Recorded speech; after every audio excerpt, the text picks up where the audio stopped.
સંકલન સમિતિ હું કહું છું ને કે ચોખ્ખું બોલતી જ નથી. અત્યાર સુધી એને સમાજને ગુમરાહ કર્યો.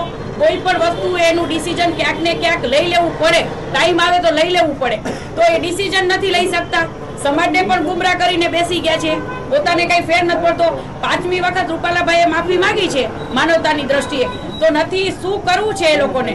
અંદર ખાને એ લોકો શું ખીચડી પકાવી રહ્યા છે ને એ જ નથી ખબર પડતી. હવે સરકાર સાથે સમાધાન થઈ ગયું સંકલન સમિતિનું, એવું માનો છો? હવે એ તો એમને ખબર અને સરકારને ખબર. એવી વાત આવતી હતી ટિકિટો માટે આંદોલન ચાલતું, હવે આગામી ચૂંટણીની વાત આવે છે, તો આને લઈને કઈ રીતના? જે હું તો પહેલેથી જ કહેતી હતી કે જ્યારથી રૂપાલાભાઈએ ફોર્મ ભરાઈ ગયું હતું પછીનું જે આંદોલન છે એ ટિકિટ અને સત્તા માટેનું જ હતું. એટલે જ હું સમાજને મેસેજ દેવા માંગુ છું કે જે હવે આગળનું આંદોલન હશે એ ટિકિટ અને સત્તા માટેનું જ છે. બરાબર છે? જો બેનો દીકરીઓની અસ્મિતાનું હતું એ તો કઈ કર્યું જ નહીં અને કરવા દીધું જ નહીં.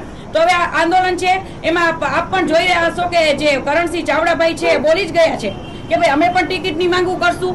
તો પછી શું ટિકિટ માટે આ લડતા હતા? બેનો દીકરીઓ રૂપાલાભાઈ તો એક સાઈડ જ હતા ને, કોંગ્રેસ ભાજપ આવી ગયો એટલે પૂરું જ હતું.